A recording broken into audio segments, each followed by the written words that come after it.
எல்லாருக்கும் இனிய காலை வணக்கம். எல்லோரும் நல்லா இருக்கீங்களா? இப்போ இது என்னன்னு பார்த்தீங்கன்னா, பாகக்காய் ஜூஸு. நேற்று ஒரு ஜூஸ் போட்டிருந்தோமா, சுகரை கட்டுப்பாட்டில் வைக்கிறதுக்கு பீக்கங்காய் ஜூஸு. இன்றைக்கி பாகக்காய் ஜூஸு. இந்த பாகக்காய் ஜூஸ்னால் என்ன பயன் அப்படின்னு பார்த்தீங்கன்னா, நம் இதுவும் வந்து சர்க்கரை வியாதியை குறைக்கிறதுக்குள்ளது தான்.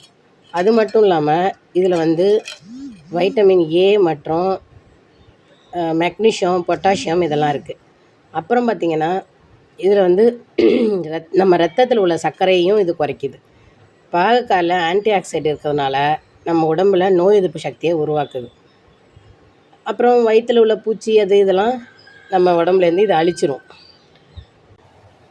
எப்படி இருக்குமா ஜூஸு? கொஞ்சம் கசப்பாக தான் இருக்குது. உடம்புக்கு நல்லது தான், சுகருக்கு ரொம்ப நல்லது. ஜூஸாக குடிக்க முடியாதவங்க பொரியல் இந்த குழம்புல வச்சுக்கலாம். புளிக்குழம்பு வச்சா சூப்பராக இருக்கும். பொரியல் பண்ணி சாப்பிட்லாம். சரிம்மா, எல்லோரையும் சாப்பிட சொல்லுங்கள். எல்லோரும் சாப்பிடுங்க, அது ரொம்ப நல்லது, உடம்புக்கு நல்லது.